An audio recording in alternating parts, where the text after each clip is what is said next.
சீராமையில் உத்தமர் காந்தியடிகள் மற்றும் தோழர் ஜீபாவின் சிலைகள் மற்றும் அரங்கத்தினை முதல்வர் ஸ்டாலின் திறந்து வைத்தார்.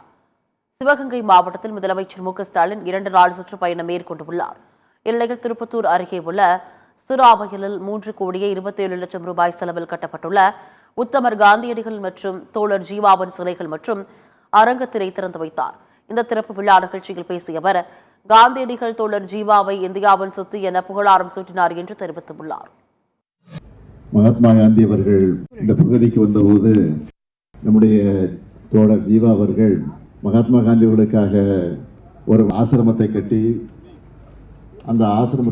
அதை பார்வையிட வந்த நேரத்தில் நம்முடைய மகாத்மா காந்தி அவர்கள் ஜீவா அவர்களை பார்த்து சொன்னார்களாம், உங்களுக்கு எவ்வளவு சொத்து இருக்கிறது என்று ஒரு கேள்வி கேட்ட நேரத்தில் இதுதான் என்னுடைய சொத்து என்று சொன்னாராம்.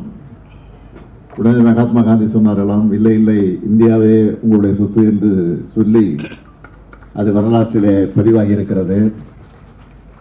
அப்படி பதிவாகி இருக்கிற நிகழ்ச்சியை மக்களுக்கு நினைவுபடுத்தக்கூடிய வகையில் இங்கே மணிமண்டபமும் அவர்களுக்கு திருவுருவச் சிலையும் அமைக்கப்பட்டிருக்கிறது. இதைத் தொடர்ந்து சிவகங்கை மாவட்டம் குன்றக்குடியில் உள்ள மடத்தில் தெய்வ சிகாமணி குன்றக்குடி அடிகளாரின் திருவுருவ சிலைக்கு முதலமைச்சர் மாலை அணிவித்து மரியாதை செலுத்தினார். பின்னர் குன்றக்குடி அடிகளாரின் 100 மலரையும் வெளியிட்டார்.